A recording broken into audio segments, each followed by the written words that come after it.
elf begging for help, because she had just given birth. Something feels off. With his dagger in hand and the matriarch beside him, Lin Tian hurries to the cage where the goblins are trying to take the elf by force, and orders them to stop. He warns them to wait until the females recover completely, or they'll face consequences. He also orders that from then on, each elf will get an extra portion of fruit on top of the usual. Stunned, the matriarch says he's different from ordinary goblins. Lin Tian tells her the better they behave, the better the treatment will be. Again, Lin Tian uses the simulation to see what his revenge plan looks like after that. It says that after a lot of effort he wins over the elf tribe, gets all the elf women pregnant, and they give birth to goblins with stronger attributes. As the village numbers grow, Lin Tian decides it's time to get revenge on Loader and the others. He sneaks into Brighttown alone and finds the group. After the simulations, the system gives him 3 options, each with a different score tied to its ending. Lin Tian wonders if he really found them, and remembers his current strength is basically the same as Loader's, so he can't underestimate Loader's companions. Believing his attributes are enough to defeat the Lord, Lin Tian chooses option 1, going alone against them. The system says Lin Tian finds Loader, and nearly finishes him off, but then the captain's master appears. The human sword saint saves the Lord. Lin Tian gets taken out by the one who saved his enemy, and afterward the group returns to the capital, and is never seen again. Against the sword saint, there's no chance to escape. Lin Tian will have to be more careful from then on. Lin Tian is stunned by what the simulation shows, trying to understand why someone that powerful would show up in such a small place. He looks at the matriarch and becomes even more certain he needs to hurry and max out his strength. He doesn't see another way, so he decides to act. Lin Tian tells Lua he needs to go into human territory for a few days, and she'll be in charge of the tribe. The queen worries he'll get taken out. Lin Tian tells the matriarch she knows about his feud with humans, and unexpectedly the elf's mother says she can cast a stealth spell on him. Satisfied, Lin Tian tells her that's exactly what he was hoping she'd say, excited by the sudden help. He tells the matriarch he didn't expect her to care about his safety. She says she's only afraid that if he dies, the goblins will be left without a leader. Thinking of her people, the queen reminds him all her children are in that village, and if he comes back alive, everyone will be safe. Lua and the matriarch promise they'll take good care of the tribe while he's gone, as Lin Tian heads toward his goal. Now in Brighttown, people walk, soldiers move through the streets in calm, steady patrols. Looks like a full security team has the area locked down. Seeing that many troops, Lin Tian can't help wondering if the Sword Saint has already arrived, but he's been gathering info all day, and he hasn't heard a single word about her. Still, all this patrolling feels off. Then Lin Tian notices a crowd heading the same way. He follows and finds people gathered around a board showing the adventurer team rankings in Bright City. Luzzer sits at the top. Lin Tian narrows his eyes. Did Luzzer get stronger just by taking first place? Either way, Lin Tian knows he can't waste time. If he doesn't find more clues soon, his revenge plan falls apart. As he passes a tavern, he hears someone loudly promising drinks on his tab, saying they'll drink until they can't take it anymore. Lin Tian freezes. He knows that voice. Finally, he steps inside and sees Luzzer drinking like he doesn't have a care in the world. One of Luzzer's companions starts praising him, going on about how Loader and Ifria saved him from the four-armed monkey, and the girl piles on talking about how amazing their captain is. Then a member of the Bashi team cuts in, saying it's ridiculous to brag over something that small like a weak little monster. Luzzer's companion snaps, furious, and tells him to get lost and stop talking nonsense. The Bashi member fires back like a kid, saying even if there's some hero team, he'll still beat him up. The tavern owner finally loses patience. He says the dragons have entered mating season and have been snatching cattle, and if these guys are as strong as they claim, they should go stop them. That grabs Lin Tian's attention as he drinks quietly. The owner keeps going. If the evil dragons attack Bright City and the capital doesn't send reinforcements in time, the adventurers won't be able to repel the horde. Everyone's about to face the darkness. Lauder stands, confident. He says there's nothing to fear because he called his master, the Sword Saint. Together they'll join forces against the dragons and defeat them. The tavern goes silent. The warriors stare, stunned that Lauder can summon someone that powerful. Then the soldiers erupt, praising Lauder, saying that if they succeed, he'll be named the hero of Bright City. Lauder raises his voice and says he'll buy drinks for everyone as a pre-celebration for the Sword Saint's arrival and for wiping out the dragons. Lauder Tan takes it as his opening. If beasts are coming to the city, he can use that chaos to strike. He turns and leaves. Lauder notices him heading out even after the offer of free drinks. He calls out, asking if Lauder Tan isn't going to stay and drink. Lauder Tan doesn't even pause. No, cold and direct. He tells Lauder there will be more chances in the future. Lauder frowns, confused. Who turns down free drinks? Bright City is decorated from end to end, waiting for the Sword Saint's arrival. Soon, Lauder approaches his master, who's meditating in a temple. He reports that the evil dragon's hovering distance is getting closer and closer, and they'll probably attack the city soon. At his words, his master grips her weapon and rises. The Sword Saint asks how the task she gave him is going. Lauder answers that the 10 dragon-hunting ballistas were built according to her plans. She warns him that if anything goes wrong, his reputation will be on the line. As they leave the temple, they run into a crowd. People can't believe they're standing before someone so majestic and powerful. Thinking ahead, the Sword Saint tells Lauder this is a special moment. She asks why everyone is just standing around and orders them to prepare for battle. And right on cue, something approaches Bright City. A massive flying beast appears, already clutching a resident in its claws as the streets explode into panic. The Sword Saint's eyes sharpen. That's a scout dragon. She says when it shows up, the full dragon horde follows soon after. She orders Lauder to take his companions and follow her to the walls. Elsewhere, a goblin rushes to Lin Tian and tells him a dragon has arrived in the city. The little monster says he went to check, and there are soldiers crowd the wall, asking what they should do. Cold and calculating, Lin Tian says it's time to attack.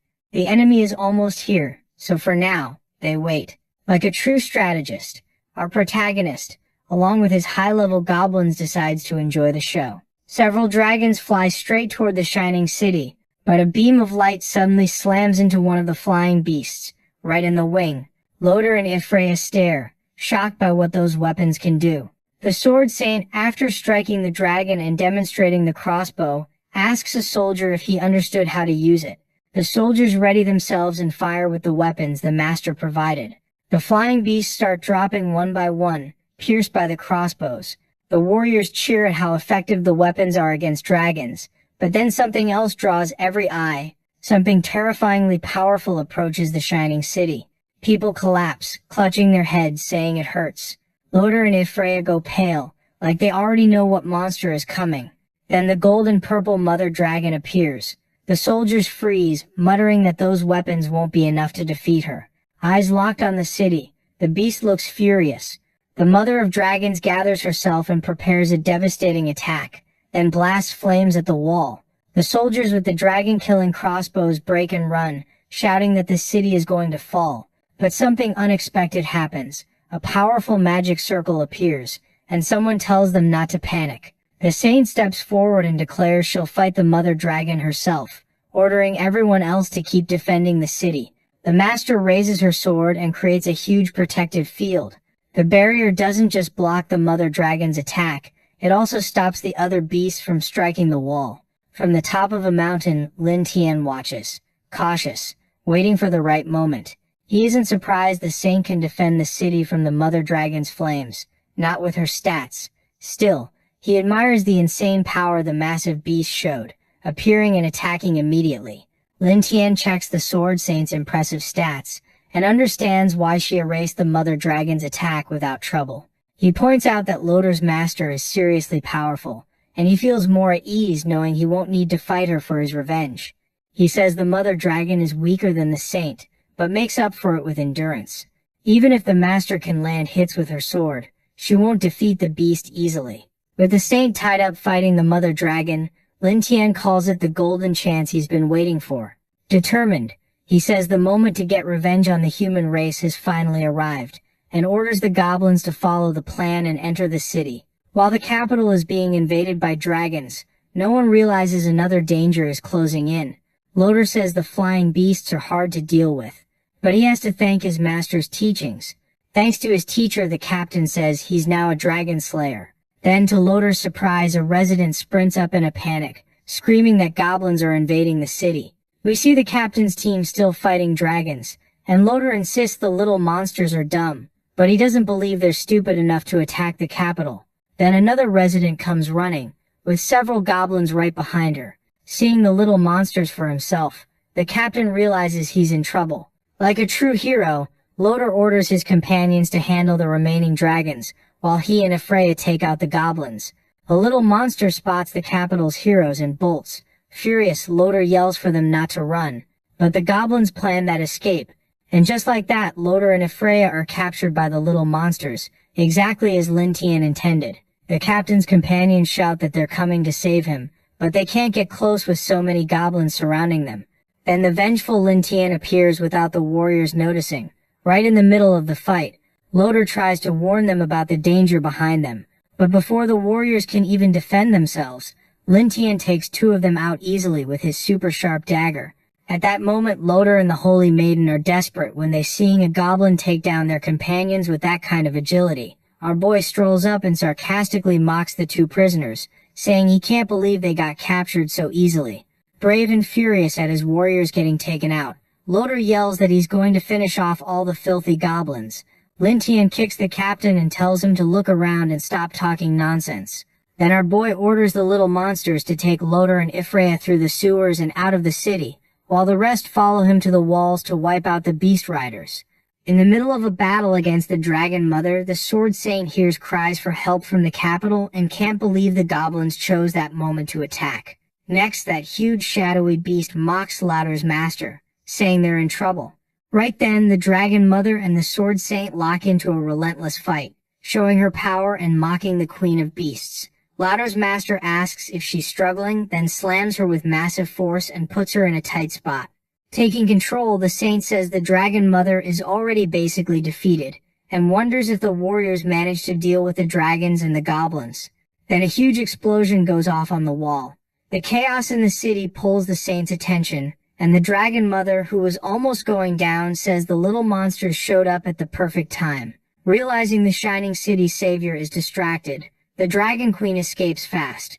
While fleeing, the Mother of Beasts tells the Saint that when she recovers, she won't forgive her, leaving the powerful warrior furious that she let that massive beast get away.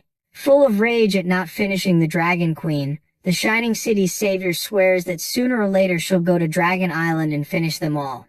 After the chaos in the city finally ends, the Saint returns to the ground, irritated to see that Loder and his group couldn't even wipe out simple goblins. One of the warriors tells the city's savior that the captain and Ephraia were captured by the little monsters. The Sword Saint can't believe it. The warrior says those goblins weren't normal. Right then, a member of the captain's group tells the Saint the little monsters were as strong as the great races, and not even Loder could beat them. Furious and thinking about getting her warriors back, the Shining City's savior says she'll go to the Enchanted Forest and exterminate all the goblins. But a resident grabs the Saint's arm, begging her to stay in the city, because if the dragons or the little monsters come back, they'll be finished. Then everyone starts begging the savior to stay, saying they're citizens of the temple and the empire and should be protected by her too. In that moment, the Sword Saint agrees she should protect them instead of chasing a member of the hero's party, because that's her real responsibility. Back in the Goblin village, everyone celebrates when they see the tribe leader has returned. The tribe's little monsters are stunned to see Lin Tian came back with human prisoners. Without mercy, the Holy Maiden is thrown to the ground. One of Lin Tian's soldiers orders the prisoners not to cause trouble. Loder is surprised to see the goblins captured several elves. Ephraia says she believes there's a hero in that tribe. Loder asks if she's recovered yet, and she answers that the poison in her body is strong, but her sacred constitution will soon be complete. Hearing her talk about her powers, Lin Tian sneaks up and mocks her, saying he can't believe she recovered so fast. The girl panics, asking how he knows her name and what his intentions are in capturing them. With a dark look, Lin Tian steps closer to the Holy Maiden. Our protagonist, hatred burning in his heart, digs his claws into the girl's thigh. Ephraia screams in desperation from the pain, while Loder can only watch, unable to help her. The captain yells for Lin Tian to stop torturing his companion, but for shouting at the Goblin tribe leader, brave Loder gets hit by one of the little monsters. Furious at Lin Tian, the captain asks if he understands the consequences of capturing them, since the Sword Saint will find them and wipe them out. Confident, our boy says Loader's master will be his prey too. He's just waiting for the right moment, and even if she tries to look for them, she'll never find them. Continuing with his plans, Lin Tian tells the Goblin Kawang that he'll be responsible for everyone of the second generation, and orders them to go into the forest to hunt some monsters. Knowing sure he'd be hunted by humans, our boy decides to speed up his evolution and run a questionnaire. With Loach stepping on his chest, Lin Tian asks the captain if he likes capturing goblins and torturing them in secret, like they did to him in another life. Loach acts like he has no idea what the kid's talking about. Lin Tian gets annoyed, says the captain's answering way too slowly, and decides to take action. With hate burning in his heart, our boy cuts off his enemy's ear. Loach curses, yelling that it hurts like hell. Fueled by rage, the captain tells Lin Tian everything they do is to protect the human race, and that his duty is to wipe out goblins, cursed creatures. Sarcastically, the kid mocks Loader's claims, saying they probably hunt the little monsters to boost the hero's party stats. Like he knows them inside out, Lin Tian says it's easier to finish off prisoners along with the monsters than to save them, and asks how many humans have already died because of that justice. Loader looks genuinely shocked by the accusation. If Freya, already worn out, can't believe it either, wondering how a simple goblin knows so much about what they do. Consumed by hatred, Lin Tian tells them both that unlike them, he doesn't need to pretend. Since he's an evil creature, he's going to teach his enemies a lesson. With barely any strength left, if Freya asks Loader to save her, then the girl starts begging for mercy. Loader panics when he sees his companion being tortured. Lin Tian tells the Holy Maiden he's going to throw her own words back at her. The lesson is only beginning, so she better hold on tight. Next, our protagonist grabs the prisoner by the neck and says he wants her captain to watch what's going to be done to her. Darkly, Lin Tian hands Freya over to the goblins and says he wants to see how much she can take after everyone tortures her. Loader can't believe it. He's really going to be forced to watch his companions suffer, unable to help. The little monsters start closing in on the Holy Maiden, just like their leader ordered. One goblin walks up and tells another it's his turn to stand guard over the prisoner. The guard says Lin Tian ordered them to keep her alive. We see how weak Freya has gotten after all that torture, and the guard says she's still fine, just like ordered. Loader tells his companion to hang in there. The girl, barely holding on, tells the captain not to worry because she isn't suffering. The guard shuts the prisoner down, saying he has no right to speak, and steps on his head. Meanwhile, the elf queen, caring for her baby, asks her daughter if Lin Tian really holds a grudge against humans. The girl stresses they're in trouble. Hearing her mother's doubts, Lua shows up and says the boy already mentioned he would take revenge on humans, so yes, he probably does hate them. Starstruck by Lin Tian, the elf queen points out how determined he is, how he never lets an insult go unanswered, and that's why he's the most special goblin she's ever seen. The elf makes an embarrassed face, thinking that even in that area he's powerful. It feels weird to her, like she wants to be even more won over by him. Meanwhile, somewhere else, a goblin reports to the MC that the second-generation elves who went out hunting have returned. They came back early, with a bunch of prey on their backs. The frantic goblin tells the boss they're back, and he's level 33, with stats so developed they almost match the MC's. He's impressed. The MC asks why they came back so early. Was the hunt really that successful? The goblin says they killed all the monsters nearby and could only go west in the forest, but they found big goblins massacring other tribes. The MC asks which western tribe was being slaughtered by the big goblins. Another goblin says it was the Bloodfang tribe. When they split into teams to look for monsters, they found several tribes with their mark. The MC thinks it's interesting they're all big goblins. If they captured their leader, it would be perfect for the resistance plan against the humans. The captured captain starts laughing, calling them fools. They still dared to dream? The knights would crush them quickly. The MC turns and says if he hadn't opened his mouth, he wouldn't even remember the human existed. The goblins move toward the captain, but the MC says there was still another human there. The captain asks desperately what they were planning. A goblin grabs the human captain by the mouth, saying it's finally his turn, and that his skin is way too soft, driving the captain crazy. Evlia stays silent, forced to watch, and a few hours later, the captain is exhausted, face down, completely passed out. Night falls. A goblin asks Lin Tian if they're going to attack the big goblin's tribe. He confirms they are, and that they'll capture their leader too. He's even thought of a new name for the tribe, Mad Sky Tribe. The goblins start yelling and celebrating, calling him powerful. The tribe has a name now, and they chant it non-stop. An elf says they must be strong, defeating so many tribes, but the protagonist says there's no need to worry. He's confident. He still has an ace up his sleeve he hasn't used. And with that, we see Evelia tied up and almost completely naked. The next day, the protagonist watches from a spot with a perfect view. It's time to see their power. He's aiming at the Bloodfang tribe in the Enchanted Forest. There are a lot of big goblins, but he thinks they can handle it. He sees the leader approaching and notices the goblins look terrified. That's impressive. The leader of the Bloodfang tribe is a goblin hero. The MC sizes him up. He doesn't seem that strong. With a combat power of 900, a dozen goblins would be enough, but capturing him alive will be hard. Paralyzing poison won't do much to a big guy like that, so he needs another solution. If he can use the binding magic Evelia used on him, that should work. He decides to go see her. Back at the Mad Sky Tribe, a goblin approaches Lin Tian and says he did what he ordered. The human is almost finished. The MC congratulates him on the good work. The girl begs to be put out of her misery, saying she'll redeem herself before the Lord. The MC wipes her wounds with a warm cloth. She asks who it is, still not looking back. When she turns and sees the protagonist, she starts screaming for him not to come closer, shaking. She screams that she's going crazy. That thing was a demon, that she's in so much pain. The MC slaps her, grabs her from behind, and hugs her, saying the punishment is over. She cries, asking if it's true. He pulls back and says he does what he says, but she needs to choose her faith. She asks what faith. He tells her to choose between believing in God or believing in him, becoming his pet, and escaping the non-stop pain. He says it while stroking the top of her head, and she trembles. Evelia has already decided.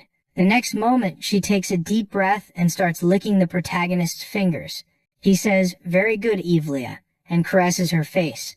Lin Tian says that from now on he'll be her only master, and she'll be called Puppy. Evelia gets on all fours, barks, and calls the MC master. He picks her up and carries her to a well of warm water. He takes off her clothes and bathes her. The pleasure makes her say she'll do anything for him because he's good to her. He says that's perfect, and keeps bathing her. Then the protagonist says he wants to see Evelia use the Holy Light imprisonment skill. She asks what that is. After the bath, he shows her a book and she asks if the holy prison is that thing in there. Evelia focuses and starts a prayer. Her body lifts slightly as the power channels through her, and then a gigantic prison appears in front of her. The MC is impressed by her power. They walk through the tribe's prison. The captain senses them and starts yelling for Evelia to attack the MC and heal his body as fast as possible. The MC says she gave herself to him willingly. The captain doesn't believe it. She's the daughter of the leader of the Holy Church. She wouldn't give in that easily. The MC orders her to kneel and say she's doing all of this of her own free will. She obeys immediately, kneeling and smiling at him. The captain gets desperate at the sight. He leans toward the bars, smiling and drooling with hatred, saying the MC's actions will make the goblin race disappear from the world. The only purpose of the goblin's existence is to be wiped out by humans. The Holy Church would eliminate them all.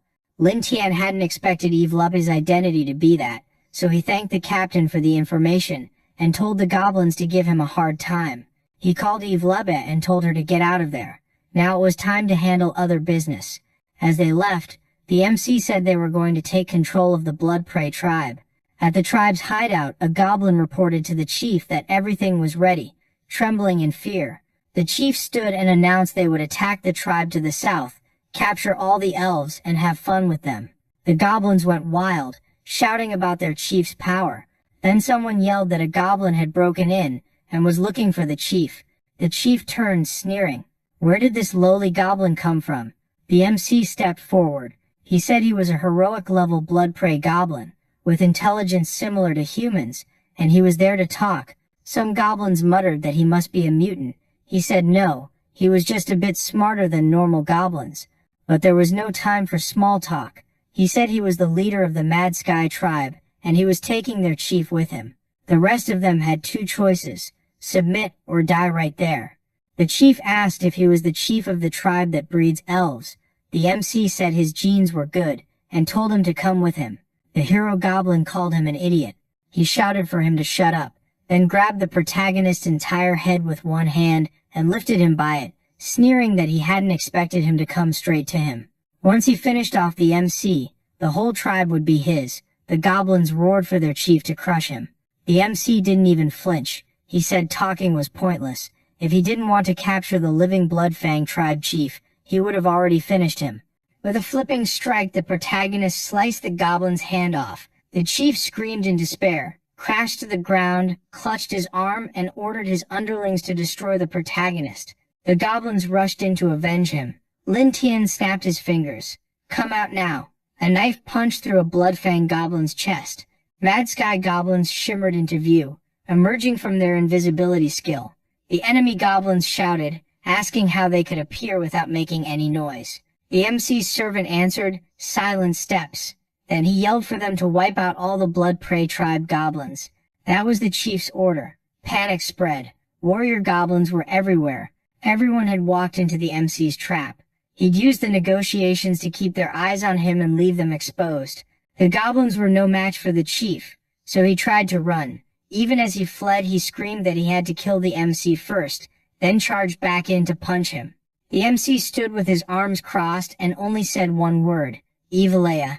She began casting Holy Light Prison. A glowing cage snapped into place, trapping the hero goblin. He froze, confused. It was a light spell, and goblins couldn't use light magic. Then, full of hate, he saw something that shocked him even more. Evilea knelt at the MC's feet, calling him master. He praised her, saying she was a good girl, and that she'd gotten even stronger after switching to his side. She thanked him for the praise. Time passed. The hero goblin hung chained in light magic, cursing the MC as a bastard, while Lin Tian told him to be a good breeder. Back at the tribe, the goblin chief was chained to a rock. The MC said taming him had taken a lot of work. He wiped his knife clean and said he was done. Now the chief wasn't a threat anymore. The captain was impressed they'd captured a hero goblin, and wondered how Lin Tian pulled it off. Lin Tian spoke to Luja. He told her to let the other goblins handle the artificial insemination task. She only needed to supervise. She said she would. He handed Evilea over to Luja and said she was under her care now. Luja agreed. Then he told the elf queen to help him prepare, because he was going to meet a friend. She asked if it was really a friend. He said yes, an extremely important friend. Judging by Luja's arrogance, the human forces would arrive soon, and they might not be able to face them. So it was time to visit the Dragon Mother. Dragon Island was at least 100 kilometers away, and the fastest way to get to Dragon Island was to lure a dragon over. The MC left several dead oxen on the seashore. With that much blood in the air, a dragon would show up soon. He hid inside one of the carcasses, like Luke Skywalker keeping warm on Hoth.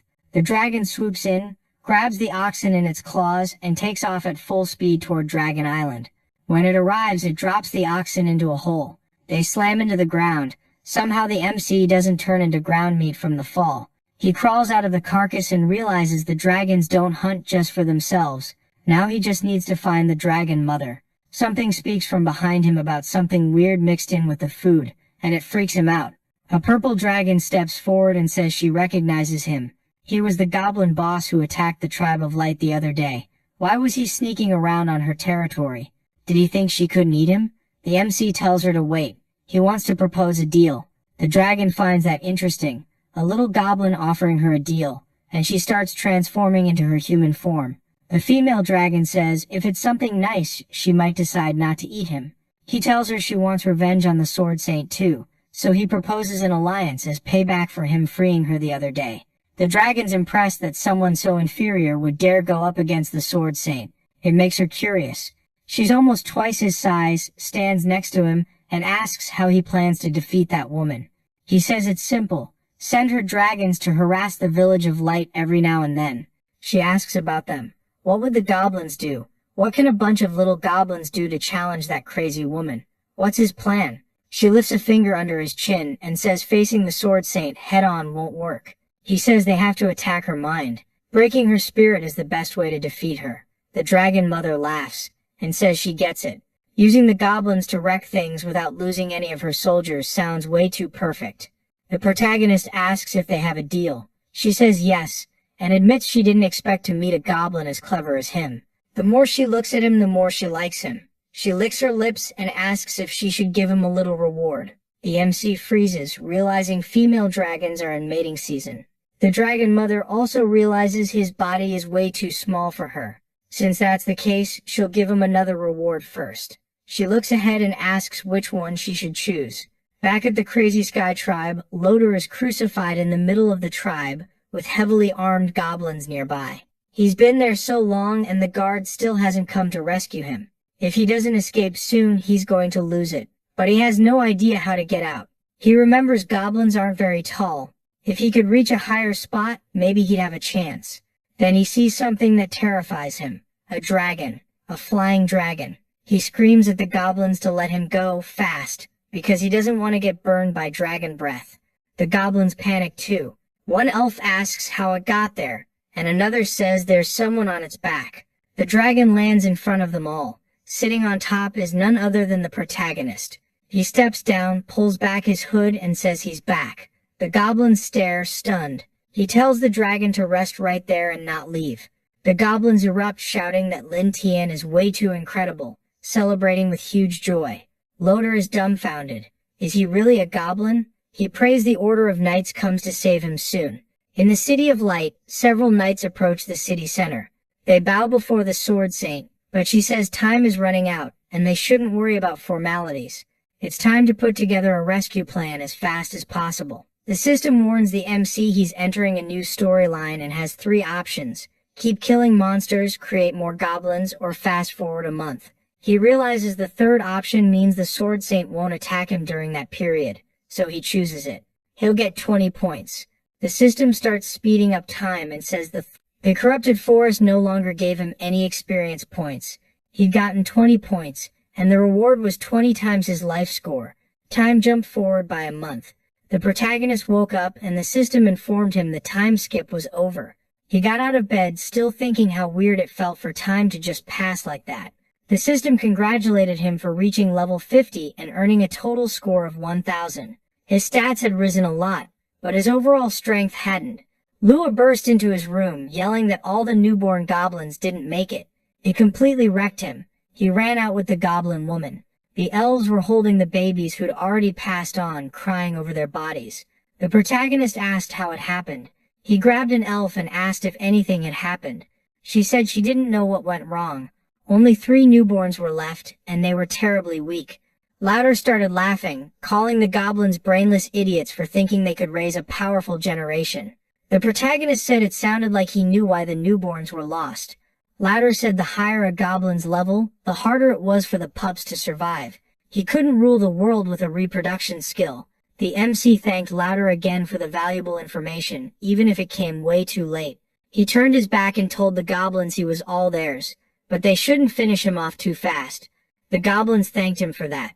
Louder yelled that he was cruel, that he'd become a vengeful spirit and never forgive him. The MC thought it was too late to raise a new generation of heroes, but they needed them to fight the Sword Saint. Without them, it would be tough. He started wondering how he could evolve the goblins quickly. Right then, the dragon landed behind him. She walked up to the MC like a cat and started rubbing her head against him, and he wondered what was going on with her. The dragon was entering a transformation state while she was in heat. This situation was special for him, so she finished transforming. So that was the special situation. The gift the mother dragon had left for him. The female dragon started coming onto the MC, and he got nervous. She jumped on him, knocking Lin Tian to the ground. With a love-struck face, she straddled his lap and licked her lips. The system warned that he'd unlocked a new achievement, and this time his stats increased a lot. The protagonist was recovering from the growth session he got from the dragon. She was just 1, but she was insanely fierce and thirsty. So this was the power of dragons. He'd already become kind of a hero. He could grow just by drinking her blood, but she wanted to do that with him. She showed up behind him again, even fiercer, saying she still wasn't done with him. He screamed in desperation, telling her she had things to do before coming back to him. She had to give her blood to the goblins, and then she could come back. She charged at the goblins ferociously. They got confused and panicked. It looked like she was about to chop them into little pieces. Night fell. The goblins gathered around a campfire. After drinking the dragon's blood, they'd evolved a lot, but they could evolve even more. The protagonist sat off to the side on the dragon's paws while she slept. He stared at his hands, amazed by the dragon's power.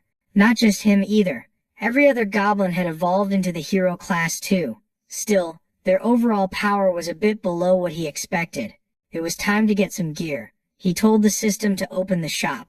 While he looked through the items, he thought that as the leader of the hero tribe, he had to be strong to keep his authority. The system showed he had 180 points to spend, enough for advanced practical equipment. He spotted an elemental crossbow that absorbed elements and could fire elemental arrows. It was small, perfect for long-range attacks. He also saw a skill called Unarmed Defense, which let him parry 3 weapon attacks while unarmed. It cost 80 points.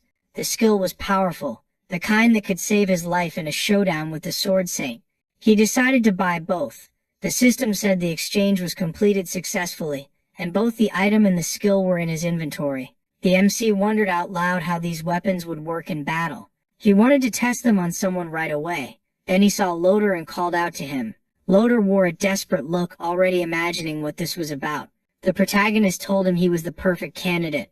Loader asked what he was going to do now, and just like that he became the first to experience how powerful Lin Tian of the heroic species was. Someone in the magic forest, a human witch, screamed for help, while her companions scoffed that insignificant creatures didn't interest her. She'd rather be with the Sword Saint, hunting dragons.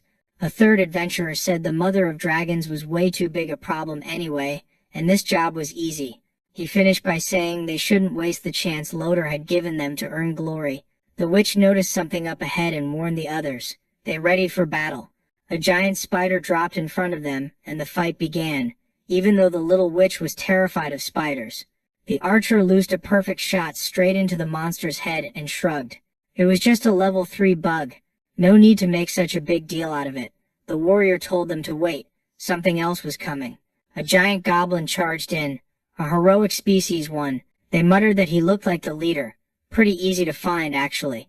They tightened their grips, already celebrating an early win. Sure, the credit would be theirs. The warrior ordered the charge and told the others to cover him, as the monster let out a war roar. One of the knights asked the captain to wait. Leave that one to him.